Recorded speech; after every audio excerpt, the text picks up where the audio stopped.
Hi friends, எல்லாத்துக்கும் வணக்கம். இன்றைக்கி நம்ம என்ன பார்க்க போகிறோம்னா, my girl friend is an alien அப்படிங்கிற ஒரு சீரீஸ் ஆரம்பிச்சிருந்தால அதை நம்ம குவிட் பண்ணிட்டோங்க. ஏன்டா நல்லா தானே போயிட்டுருக்கு, ஏன் நிறுத்துற அப்படின்னு கேட்கறதுக்கு முன்னாடி நான் ஒன்று சொல்லிக்கிறேன். இதை குவிட் பண்ணிட்டேன்ல, அதுக்கு ஒன்றும் கவலைப்படாதீங்க. நான் உங்களுக்கு வேறு ஒரு ஐடியா வச்சுருக்கேன். ப்ளே ஸ்டோரில் எம்எக்ஸ் பிளேயர்னு ஒரு ஆப் இருக்குது. அதை ஏற்றி my girl friend is an alien type பண்ணுங்கள். தமிழ் டப்லேயே இருக்குது, ஃபுல்லாக பார்த்துருங்க. அதுக்கும் அதிக டைம் ஆகுதுடா அப்படின்னு கேட்டிங்கன்னா, யூடியூப்லேயும் நிறைய வீடியோஸ் அவைலபிளாக இருக்குங்க இந்த மாதிரியே. அதை பார்த்து நீங்கள் இந்த சீரீஸ் என் பண்ணிக்கோங்க, ஓகேவா? அதான் குட் ஐடியா. சரி, நான் ஏன் ஸ்டாப் பண்ணேன்னா, எனக்கு உண்மையுமே பிடிக்கலைங்க இந்த சீரீஸ் போடுறதெல்லாம்.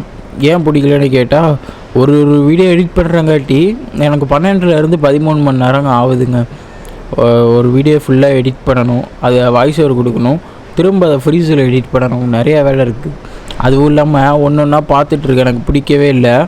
ஏன்னா ஒரு சீரீஸ் ஆரம்பித்தா எனக்கு கிட்டத்தட்ட 2-3 மாதத்துக்கிட்ட ஆகுது அதை முடிக்க.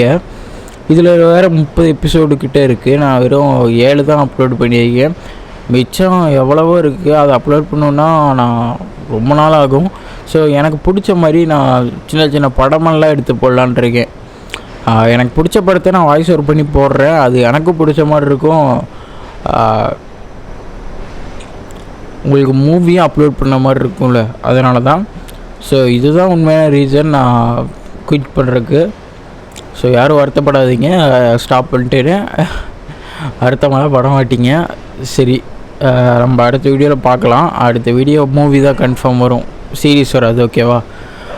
நம்ம சேனலை சப்ஸ்கிரைப் பண்ணிக்கோங்க, மறக்காமல் பெல் ஐக்கனை கிளிக் பண்ணிக்கோங்க. அப்போ தான் நான் போகிற வீடியோலாம் உனக்கு நோட்டிஃபிகேஷன் வரும். உங்களுக்கு வணக்கன்ட்டேன் ஃப்ளோவில், சாரி. சரி, சப்ஸ்கிரைப் பண்ணிக்கோங்க. பை.